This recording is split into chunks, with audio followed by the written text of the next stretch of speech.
네. 제가 여담 하나 드릴까요? 이모스는 한국 비중을 별로 안 가져가던 회사예요. 네.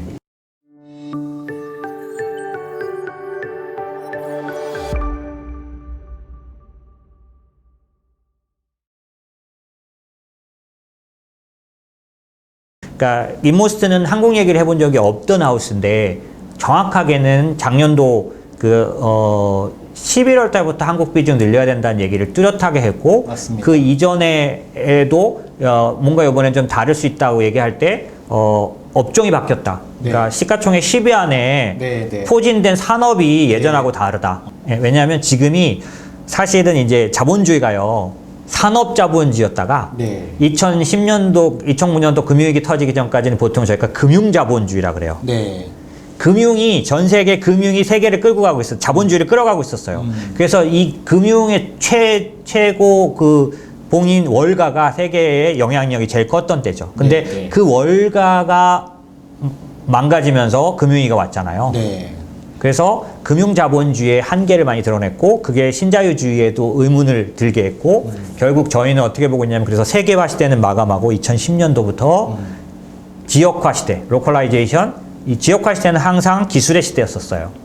세계화 시대는 교역으로 부가가치가 성장하고 GDP가 성장한다면, 지역화 시대에는 교역량이 극히 줄어들어요. 네. 그럼 뭘로 성장하느냐? 지역화 시대에서도 GDP가 항상 많이 성장한 구간들이 많았는데, 이때는 기술로 성장해요. 그래서 저희는 2010년부터 앞으로 30년, 40년간 기술의 시대일 거라고 보고, 네. 이때는 절대 세계화 시대가 아니기 때문에 과거와 같은 그런 무역 구조가 아니라, 네. 사실 2021년도 하반기가 되면 더 더 분명하게 리쇼어링이라는 단어를 떠올리게 될 거다라고 저희는 생각해요.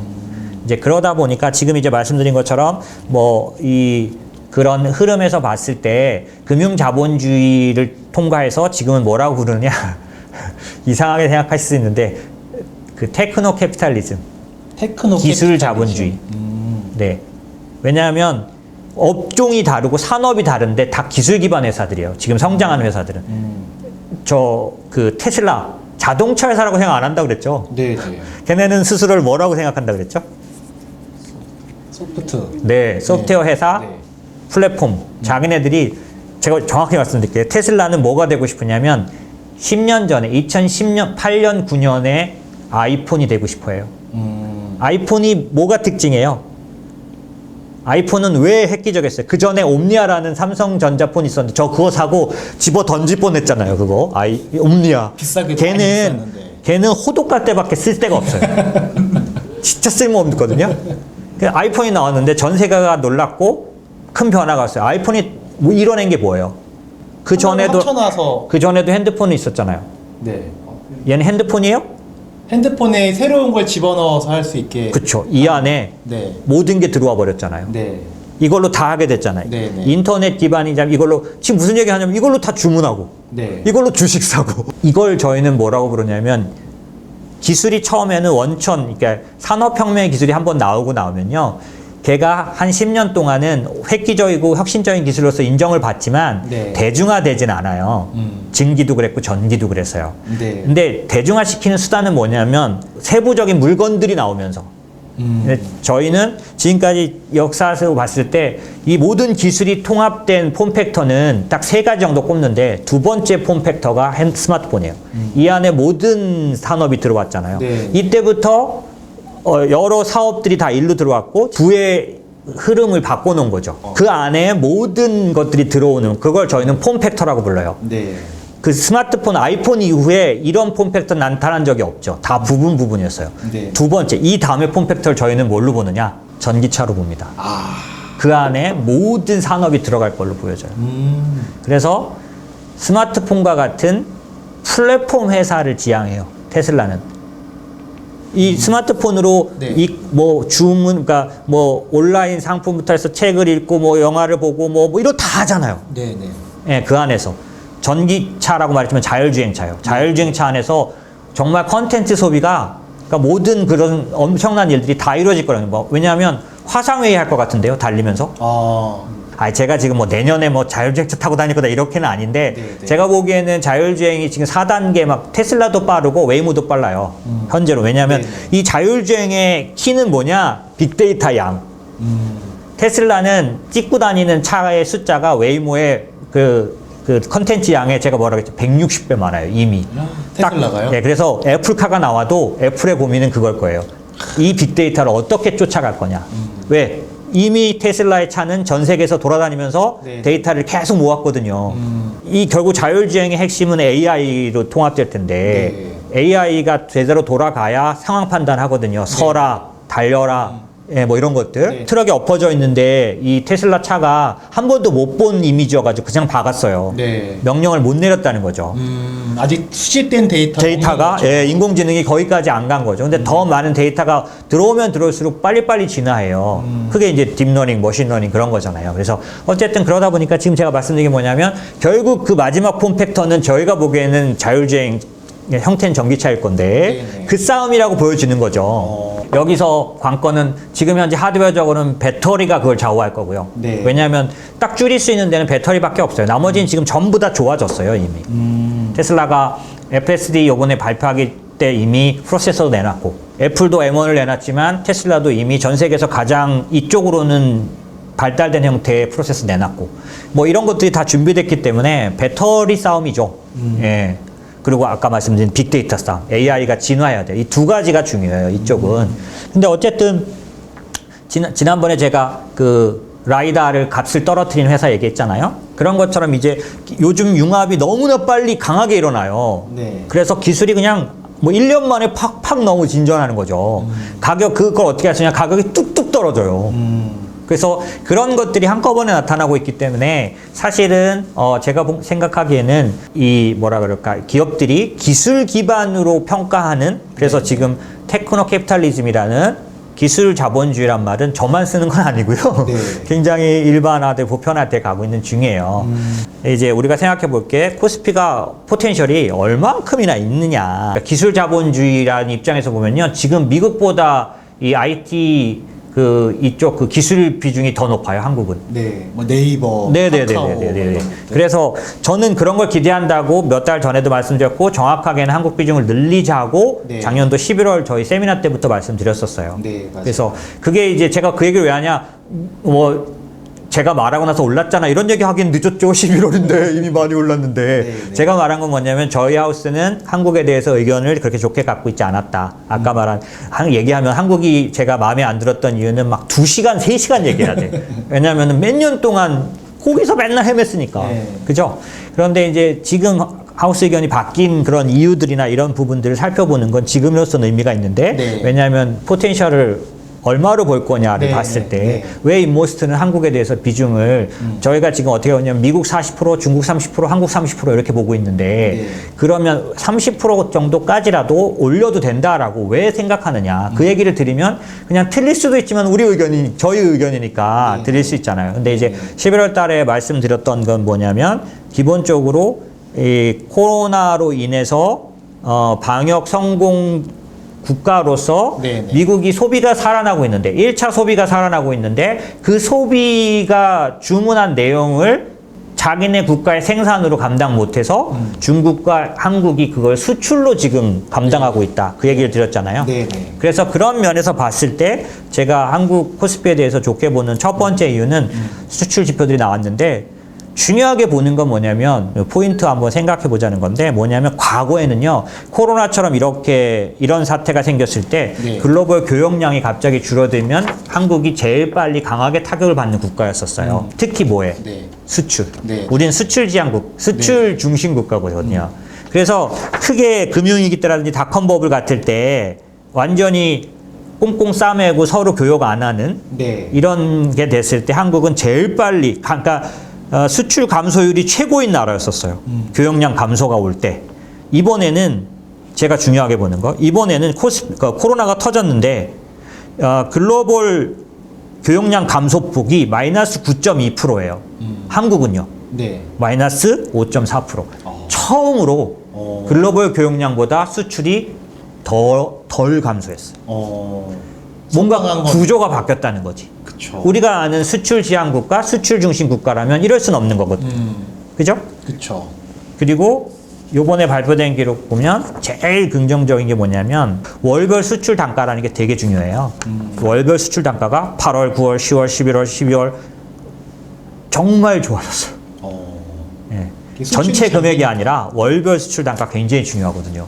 되게 굉장히 긍정적이에요. 그리고 이게 여러 가지 팩트를 저희가 분석해 보니까 저희가 변화가 좀 있었고요. 아까 이제 여러분에게 직관적으로 이야기 쉽게 말씀드리면 미국이 우리한테 물건을 수입할 수밖에 없잖아요. 지금 아까 네. 저희가 수출을 왜냐하면 우리만 건전하니까. 거긴 생산을 못 하니까. 중국하고 한국은 건전하거든요. 네. 그래서 그게 어디까지 갈 수 있냐면 내년 아니 올해 2분기까지는 확실히 보여집니다. 이 금융시장은 이런 거예요. 전문가라고 하는 사람들이 하는 일들이 여러 가지가 있지만 그 중에 아주 뚜렷한 일들을 보면 지금 시장이 밸류에이션이라고 생각하는 그거를 지금 가격이 얼만큼 반영했냐를 항상 생각해요. 그래서 정말 호재가 발생했지만 이 호재를 이미 다 반영했으면 슬슬 엑시트를 준비해야 되죠.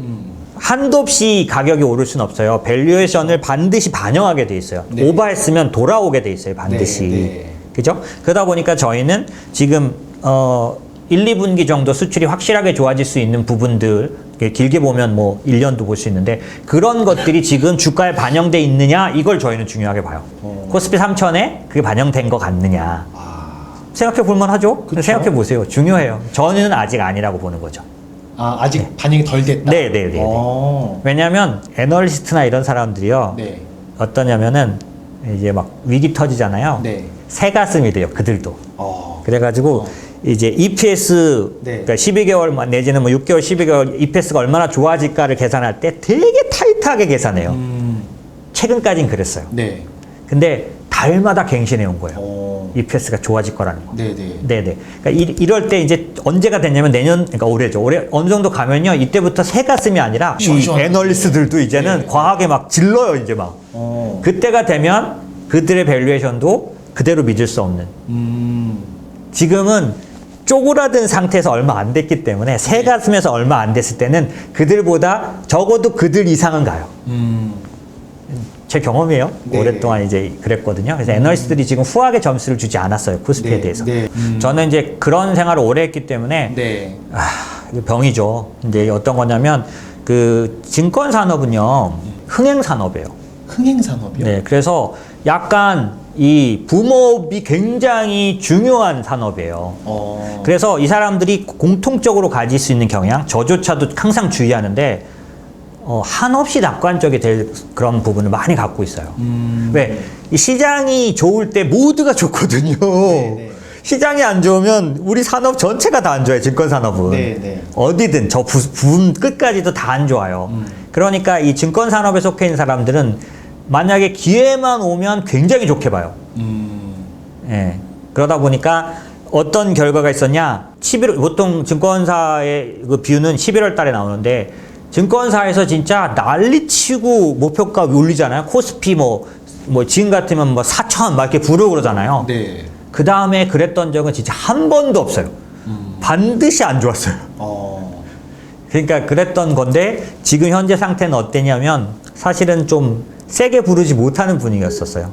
작년도 네, 이제 네. 거의 끝까지 갈 때까지. 네. 그런데 이제 뒤늦게 이제 우리 모두 대단한데 막 이렇게 될 수 있는 상황이 되다 보니 지금은 믿어도 되는 그런 분석들이 많아요. 근데 이제 그런 부분들을 봤을 때 지금 이렇게 얘기하면은 네가 뭐 애널리스트 의견까지 저는 그쪽을 알지는 못하지만 이게 뭐냐면 그러니까 사람이 심리에 영향을 받는 그러니까 여러분이 잘 모르실 수 있는데 뭐냐면 이 코스피가 얼마까지 갈 수 있다를 계산하는 그 방법이 어떻게 되냐면 이런 거예요. 코스피에 있는 회사 있잖아요. 네. 그 회사들의 이익의 합을 다 합쳐요.